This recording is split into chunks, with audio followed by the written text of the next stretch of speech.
ಸಂಸ್ಕಾರನ YouTube ಚಾನೆಲ್ನ ಎಲ್ಲ ವೀಕ್ಷಕರಿಗೆ ನಮಸ್ಕಾರ. ನಾನು ಸವಿ ಪ್ರಕಾಶ್. ಸಿಇಟಿ ರಿಸಲ್ಟ್ಸ್ ಬಂದ್ಮೇಲೆ ಮುಖ್ಯವಾಗಿ 3 ಹಂತಗಳಿರುತ್ತೆ ಅಂತ ನಾನು ಹೇಳ್ತಿದ್ದೆ.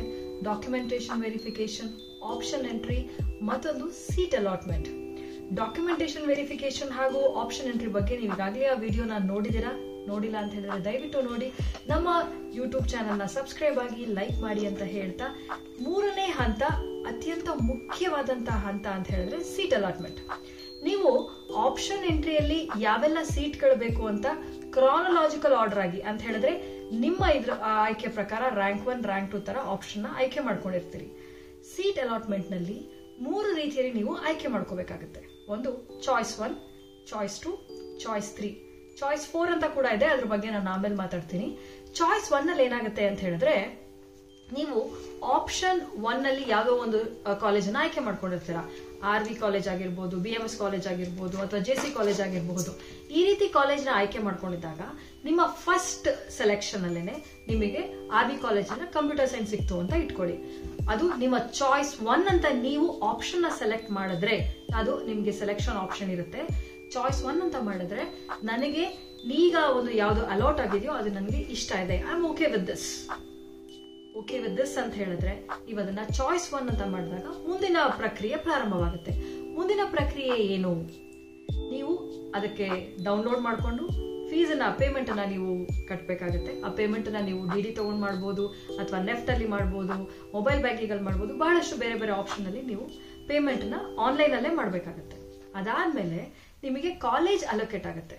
ಸೊ ಆ ರೆಸಿಪ್ಟ್ ಬಂದಾಗ ನಿಮ್ ದಯವಿಟ್ಟು ನೋಡ್ಕೊಳ್ಳೋದನ್ನ ಮರಿಬೇಡಿ. ನಾನು ಆಯ್ಕೆ ಮಾಡಿರುವಂತಹ ಕಾಲೇಜು, ಆ ಕೋರ್ಸ್ ಕೋಡು, ಮತ್ತೆ ಆ ಫೆಸಿಲಿಟೀಸ್ ಇರೋದು ಎಲ್ಲವನ್ನೂ ಕೂಡ ನೀವು ಒಮ್ಮೆ ಕ್ರಾಸ್ ವೆರಿಫಿಕೇಶನ್ ಮಾಡಿಕೊಂಡು ಆ ಕಾಲೇಜಿಗೆ ಹೋಗ್ಬೇಕಾಗತ್ತೆ. ಒಂದು ಕೆಲವು ದಿನಗಳ ಒಂದು ಅವಧಿಯನ್ನು ಕೊಟ್ಟಿರ್ತಾರೆ. ಆ ಅವಧಿಯಲ್ಲಿ ನೀವು ಆ ಕಾಲೇಜಿಗೆ ಹೋಗಿ ಆ ಕಾಲೇಜಿನಲ್ಲಿ ನೀವು ಅದು ಪ್ರೋಸೆಸ್ ನ ಕಂಪ್ಲೀಟ್ ಮಾಡ್ಬೇಕಾಗತ್ತೆ. ಅಷ್ಟೇ ಅಲ್ಲ, ಅದಾದ್ಮೇಲೆ ಕೂಡ KE ಪೋರ್ಟಲ್ಗೆ ತಾವು ಲಾಗಿನ್ ಆಗಿ ನೀವು ಮುಖ್ಯವಾಗಿ ಏನ್ ಮಾಡ್ಬೇಕಂತ ಹೇಳಿದ್ರೆ, ನಾನು ಫೀಸ್ ಪ್ರಾಸೆಸಿಂಗ್ ಮುಗ್ದಿದೆ, ಕಾಲೇಜ್ ಜೊತೆಯಲ್ಲಿ ನನ್ನ ಅಡ್ಮಿಷನ್ ಪ್ರಾಸೆಸ್ ಮುಗ್ದಿದೆ ಅಂತ ಹೇಳಿ ಕೆಲವು ನಾರ್ಮ್ಸ್ ಅನ್ನ ಫಿಲ್ ಮಾಡ್ಬೇಕಾಗುತ್ತೆ. ಅದನ್ನ ನೀವು ಕೂಡ ಮಾಡಬೇಕು ವಿದ್ಯಾರ್ಥಿಗಳಾಗಿ. ಹಾಗೆ ಕಾಲೇಜ್ನವ್ರು ಕೂಡ ಮಾಡಿದಾಗ KE ಅವ್ರಿಗೆ ಗೊತ್ತಾಗುತ್ತೆ ನಿಮಗೆ ಅಲಾಟ್ ಆಗಿರುವಂತಹ ಕೋರ್ಸ್ ಅನ್ನ ನೀವು ಆಯ್ಕೆ ಮಾಡ್ಕೊಂಡಿದ್ದೀರಿ, ನಿಮ್ಮ ಅಡ್ಮಿಷನ್ ಪ್ರಾಸೆಸ್ ಮುಗ್ದಿದೆ ಅಂತ. ನೀವು ಅಕಸ್ಮಾತ್ ಕಾಲೇಜಿಗೆ ಹೋಗ್ತೀರಿ, ಪೇಮೆಂಟ್ ಮಾಡ್ತೀರಿ, ಅಡ್ಮಿಷನ್ ಪ್ರಾಸೆಸ್ ಮುಗಿಸ್ತೀರಿ, ನೀವು KE ಪೋರ್ಟಲ್ ನಲ್ಲಿ ಲಾಗಿನ್ ಆಗಿ ಬೇಕಾಗಿರುವಂತಹ ಡೀಟೇಲ್ಸ್ ನ ಫಿಲ್ ಮಾಡಲಿಲ್ಲ ಅಂತ ಹೇಳಿದ್ರೆ ನಿಮ್ಮ ಸೀಟು ಕ್ಯಾನ್ಸಲ್ ಆಗುವಂತಹ ಸಾಧ್ಯತೆಗಳಿರುತ್ತೆ. ಅದನ್ನ ಬೇರೆ ವಿದ್ಯಾರ್ಥಿಗೆ ಅಲೋಕೇಟ್ ಆಗುವಂತಹ ಸಾಧ್ಯತೆಗಳಿರುತ್ತೆ.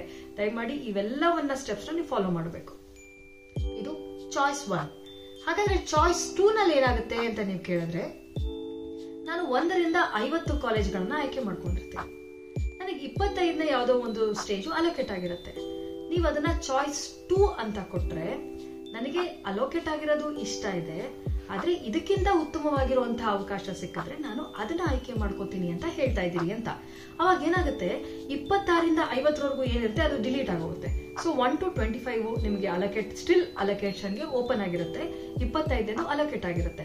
ಮುಂದಿನ ಹಂತಗಳಲ್ಲಿ ನಿಮ್ಗೆ ಅದರ 10ನೇ ನಿಮ್ಮ ಆಯ್ಕೆ ಅಥವಾ 11ನೇದು 5ನೇದು ಸಿಕ್ಕಿದ್ರೆ ಅದು ನಿಮಗೆ ಪ್ರಿಯಾರಿಟಿ ಆಗಿ ಸಿಗುತ್ತೆ. ಸೊ ನಾನ್ ಕೇಳಿದ್ರೆ, ನನ್ನ ಅಭಿಪ್ರಾಯವನ್ನ ಕೇಳಿದ್ರೆ, choice 2 is always the best. So choice 2 select ಮಾಡ್ಕೊಂಡ್ರೆ ನೀವು ಲಾಕ್ ಆಗಲ್ಲ, ಜೊತೆಗೆ ನಿಮಗೆ ಬೇರೆ ಇನ್ನಷ್ಟು ಉತ್ತಮ ಅವಕಾಶಗಳಿಗೆ ದಾರಿಯಾಗುತ್ತೆ. ಚಾಯ್ಸ್ 3 ಏನು ಅಂತ ಹೇಳಿದ್ರೆ, ನಿಮ್ಗೆ 1 ರಿಂದ 50 ಆಯ್ಕೆ ಆಗಿರುತ್ತೆ, ನಿಮ್ಗೆ 25 ಜೊತೆಲಿ ಅವೆಲ್ಲವೂ ಕೂಡ ಓಪನ್ ಆಗಿರುತ್ತೆ. ಇನ್ ಕೇಸ್ ನಿಮ್ಗೆ 1 ರಿಂದ 25 ಸಿಕ್ಕಿರಲ್ಲ, ಸೆಕೆಂಡ್ ರೌಂಡ್ ನಲ್ಲಿ 30 ಸಿಗುತ್ತೆ ಅಂದ್ರೆ ನಿಮ್ಗೆ 30ನೇ ಆಯ್ಕೆ ಆಗೋ ಸಾಧ್ಯತೆಗಳು ಕೂಡ ಇರುತ್ತೆ. ಸಾಮಾನ್ಯವಾಗಿ ಚಾಯ್ಸ್ 2 ನ ಎಲ್ಲರೂ ಬೆಸ್ಟ್ ಅಂತ ಹೇಳ್ತಾರೆ.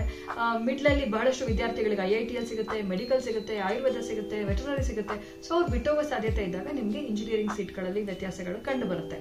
So choice 2 is always the best. ಮನೇಲಿ ಯೋಚನೆ ಮಾಡಿ ಆಯ್ಕೆ ಮಾಡ್ಕೊಳ್ಳಿ ಅಂತ ಹೇಳೋದಕ್ಕೆ ಇಷ್ಟಪಡ್ತೀನಿ. ಇನ್ನೊಂದು ಚಾಯ್ಸ್ 4 ಆಪ್ಷನ್ ಇದೆ ಅಂತ ನಾನು ಆಗ್ಲೇ ಹೇಳಿದೆ.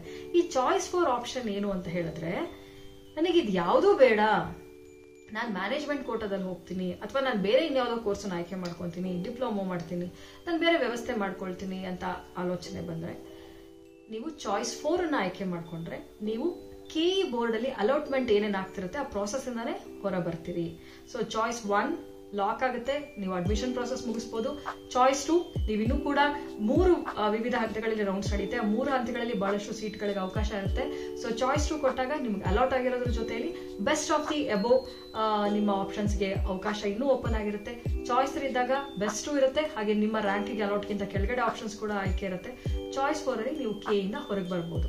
ಒಟ್ಟಾರೆ ಸೀಟ್ ಅಲಾಟ್ಮೆಂಟ್ ವಿಚಾರ ಬಂದಾಗ ತುಂಬಾ ಆಲೋಚನೆ ಮಾಡಿರಬೇಕು. ನೀವು ಕಾಲೇಜಿಗೆ ಹೋಗಿ ಪೇಮೆಂಟ್ ಪ್ರೊಸೆಸಿಂಗ್ ಮುಗಿಸುವಾಗ, ಅಡ್ಮಿಷನ್ ಪ್ರೊಸೆಸಿಂಗ್ ಮಾಡುವಾಗ ನಾವು ಡಾಕ್ಯುಮೆಂಟೇಶನ್ ವೆರಿಫಿಕೇಶನ್ ರೌಂಡ್ ಅಲ್ಲಿ ಎಲ್ಲ ಡಾಕ್ಯುಮೆಂಟ್ಸ್ ನ ನೀವು ಸಾಫ್ಟ್ ಕಾಪಿ ಅಪ್ಲೋಡ್ ಮಾಡಿರ್ತೀರಾ. ಸೊ ದಯವಿಟ್ಟು ಕಾಲೇಜಿಗೆ ಹೋಗುವಾಗ ಒರಿಜಿನಲ್ಸ್ ನ ತಗೊಂಡು ಹೋಗಿ, ಜೊತೆಗೆ 2 ಕಾಪಿ ಜೆರಾಕ್ಸ್ ಮಾಡಿ ಅಟೆಸ್ಟ್ ಮಾಡಿಸ್ಕೋಬೇಕು. ಅಟೆಸ್ಟೇಷನ್ ಅಂತ ಹೇಳಿದ್ರೆ ಗೆಸ್ಟೆಡ್ ಆಫೀಸರ್ಸ್ ಇಂದ ನೀವು ಸಿಗ್ನೇಚರ್ ಮಾಡಿಸ್ಕೋಬೇಕು ಪ್ರತಿಯೊಂದು ಪೇಜಿಗೂ. ಅಂದ್ರೆ ಇದು ಅಥೆಂಟಿಕ್ ಆಗಿದೆ, ಇದು ನಿಜವಾದ ಡಾಕ್ಯುಮೆಂಟು ಅನ್ನೋದನ್ನ ನಾನು ಅಥೆಂಟಿಕ್ ಮಾಡ್ತಾ ಇದ್ದೀನಿ ಅಂತ ಹೇಳಿ ಗೆಸ್ಟೆಡ್ ಆಫೀಸರ್ಸ್ ಸಿಗ್ನೇಚರ್ ಮಾಡ್ತಾರೆ. ಸೊ ಹಾಗಾಗಿ ತಾವೆಲ್ಲರೂ ಕೂಡ 2 ಸೆಟ್ ಅಥವಾ 3 ಸೆಟ್ ಅಷ್ಟು ಅಟೆಸ್ಟೆಡ್ ಡಾಕ್ಯುಮೆಂಟ್ಸ್, ಒರಿಜಿನಲ್ ಡಾಕ್ಯುಮೆಂಟ್ಸ್ ಇವೆಲ್ಲವನ್ನ ತಗೊಂಡೋಗಿ ಅಡ್ಮಿಷನ್ ಮಾಡ್ಕೊಳ್ಳಿ. ಒಟ್ಟಾರೆ all the very best to all the students. I wish you all a great success in your career.